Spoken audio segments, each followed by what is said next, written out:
ಬಹುನಿರೀಕ್ಷಿತ ಲೋಕ ಕುರುಕ್ಷೇತ್ರಕ್ಕೆ ಮುಹೂರ್ತ ಫಿಕ್ಸ್ ಆಗ್ತಾ ಇರುವಂತದ್ದು 18ನೇ ಲೋಕ ಚುನಾವಣೆಗೆ ಇವತ್ತು ಮುಹೂರ್ತ ಫಿಕ್ಸ್ ಆಗುತ್ತೆ. ಚುನಾವಣಾ ಆಯೋಗದಿಂದ ಮಹತ್ವದ ಸುದ್ದಿಗೋಷ್ಠಿಯನ್ನ ನಡೆಸಲಾಗುತ್ತೆ ಇಂದು ಮಧ್ಯಾಹ್ನ 3 ಗಂಟೆಗೆ. ಇವತ್ತೇ ಲೋಕಸಭಾ ಚುನಾವಣೆಗೆ ಡೇಟ್ ಅನೌನ್ಸ್ ಆಗುತ್ತೆ.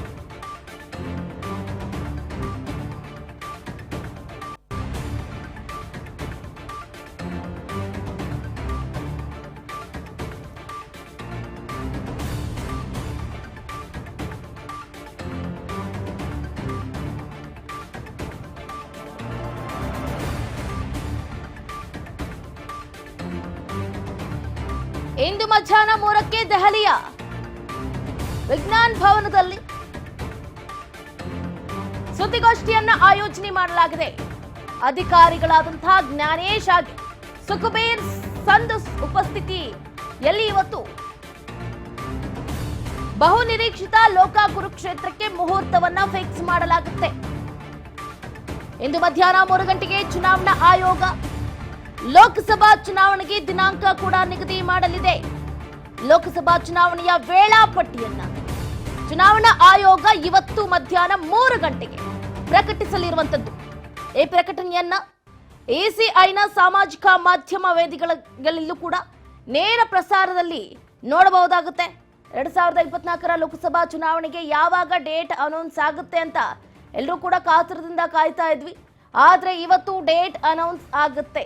16ನೇ ತಾರೀಕು 3ನೇ ತಿಂಗಳು 2024ರ ಮಧ್ಯಾಹ್ನ 3 ಗಂಟೆಗೆ 2024ರ ಸಾರ್ವತ್ರಿಕ ಚುನಾವಣೆ ಮತ್ತು ಕೆಲವು ರಾಜ್ಯ ವಿಧಾನಸಭೆಗಳ ವೇಳಾಪಟ್ಟಿಯನ್ನು ಕೂಡ ಪ್ರಕಟಿಸುವುದಕ್ಕೆ ಚುನಾವಣಾ ಆಯೋಗ ಇವತ್ತು ಮಧ್ಯಾಹ್ನ 3 ಗಂಟೆಗೆ ಪತ್ರಿಕಾಗೋಷ್ಠಿಯನ್ನು ಕೂಡ ನಡೆಸಲಿದೆ. ಇದನ್ನ ಎಸಿಐನ ಸಾಮಾಜಿಕ ಮಾಧ್ಯಮ ವೇದಿಕೆಗಳು ಕೂಡ ನೀವು ನೋಡಬಹುದಾಗುತ್ತೆ. ಕಳೆದ 7 ಹಂತಗಳಲ್ಲಿ ಚುನಾವಣೆ ನಡೆದಿತ್ತು. ಕಳೆದ ಬಾರಿ 7 ಹಂತಗಳಲ್ಲಿ ಚುನಾವಣೆ ನಡೆದಿತ್ತು. 2019ರಲ್ಲಿ ನಾವು ಗಮನಿಸೋದಾದ್ರೆ ಲೋಕಸಭೆ ಚುನಾವಣೆ 7 ಹಂತಗಳಲ್ಲಿ ನಡೆದಿರುತ್ತೆ. ಕಳೆದ ಬಾರಿ ಮಾರ್ಚ್ 10ರಂದು ಚುನಾವಣಾ ಆಯೋಗ ಚುನಾವಣಾ ದಿನಾಂಕವನ್ನ ಘೋಷಣೆ ಮಾಡಿತ್ತು. ಏಪ್ರಿಲ್ 11ರಂದು ಮೊದಲ ಹಂತದ ಮತದಾನ ನಡೆದ್ರೆ ಮೇ 19ರಂದು ಕೊನೆಯ ಹಂತದ ಮತದಾನ ನಡೆದಿರುತ್ತೆ. ಮೇ 23ರಂದು ಫಲಿತಾಂಶ ಹೊರಬಿದ್ದಿತ್ತು. ಆ ಚುನಾವಣೆಯ ಸಮಯದಲ್ಲಿ ದೇಶದ 91 ಕೋಟಿಗೂ ಹೆಚ್ಚು ಮತದಾರರಿದ್ರು. ಅದರಲ್ಲಿ 67% ಜನರು ಮತವನ್ನ ಚಲಾಯಿಸಿದ್ರು. ಈಗ ಡೇಟ್ ಅನೌನ್ಸ್ ಆಗುತ್ತೆ ಇವತ್ತು ಮಧ್ಯಾಹ್ನ 3 ಗಂಟೆಗೆ. ಹಾಗಾಗಿ ಬಹಳ ಕುತೂಹಲವನ್ನ ಕೆರಳಿಸ್ತಾ ಇದೆ ಈ ಡೇಟ್ ಅನೌನ್ಸಿಂಗ್.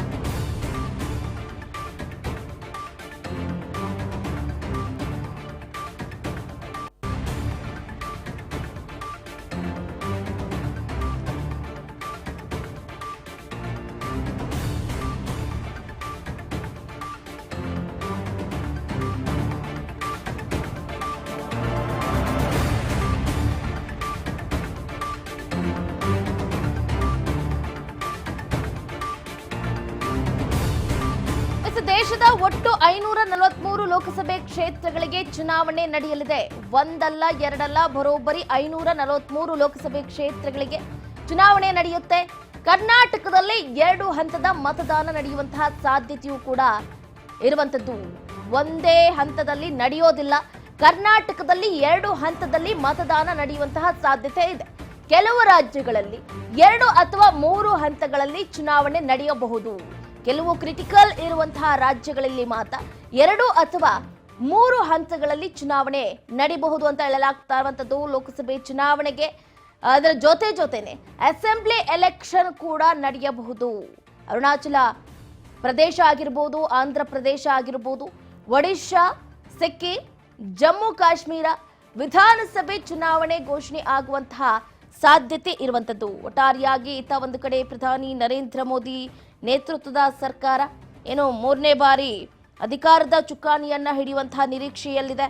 ಇವತ್ತು ಹೊಸ ನೀತಿ ನಿರ್ಧಾರಗಳನ್ನ ಘೋಷಿಸದಂತೆ ಅಧಿಕಾರದಲ್ಲಿ ಇರುವಂತಹ ಸರ್ಕಾರವನ್ನ ನಿರ್ಬಂಧಿಸುವ ಮಾದರಿಯ ನೀತಿ ಸಂಹಿತೆ ಘೋಷಣೆಯಾದ ತಕ್ಷಣ ಜಾರಿಗೆ ಬರುತ್ತೆ. ಹಾಗಾಗಿ ಬಹಳ ಕುತೂಹಲವನ್ನ ಕೆರಳಿಸ್ತಾ ಇದೆ ಇವತ್ತು ಡೇಟ್ ಅನೌನ್ಸಿಂಗ್. ಬಹುನಿರೀಕ್ಷಿತ ಲೋಕಸಭಾ ಚುನಾವಣೆಗೆ ಮುಹೂರ್ತ ನಿಗದಿಯಾಗುತ್ತೆ. ಇವತ್ತು 18ನೇ ಲೋಕ ಚುನಾವಣೆಗೆ ಇವತ್ತು ಮುಹೂರ್ತ ನಿಗದಿ ಆಗುತ್ತೆ. ಇದಾದ್ಮೇಲೆ ಹೇಗೆಲ್ಲ ರೂಪುರೇಷೆಗಳನ್ನ ತೆಗೆದುಕೊಳ್ತಾರೆ, ಮತ್ತಷ್ಟು ಹೇಗೆ ಆಕ್ಟಿವ್ ಆಗ್ತಾರೆ ಅನ್ನೋದನ್ನ ಕಾದಷ್ಟೇ ನೋಡ್ಬೇಕಾಗತ್ತೆ.